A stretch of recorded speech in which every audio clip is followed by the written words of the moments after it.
Hello everyone, and today the message, your tarot message is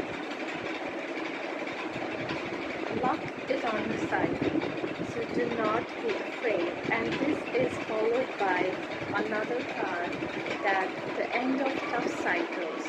So if you have something in mind, if you're going to start a new project, or if you're going to ask for a long time manifestation, probably your vacations or your raise in your salary, so it's a good day to go and ask for it to ask for. So live what you're going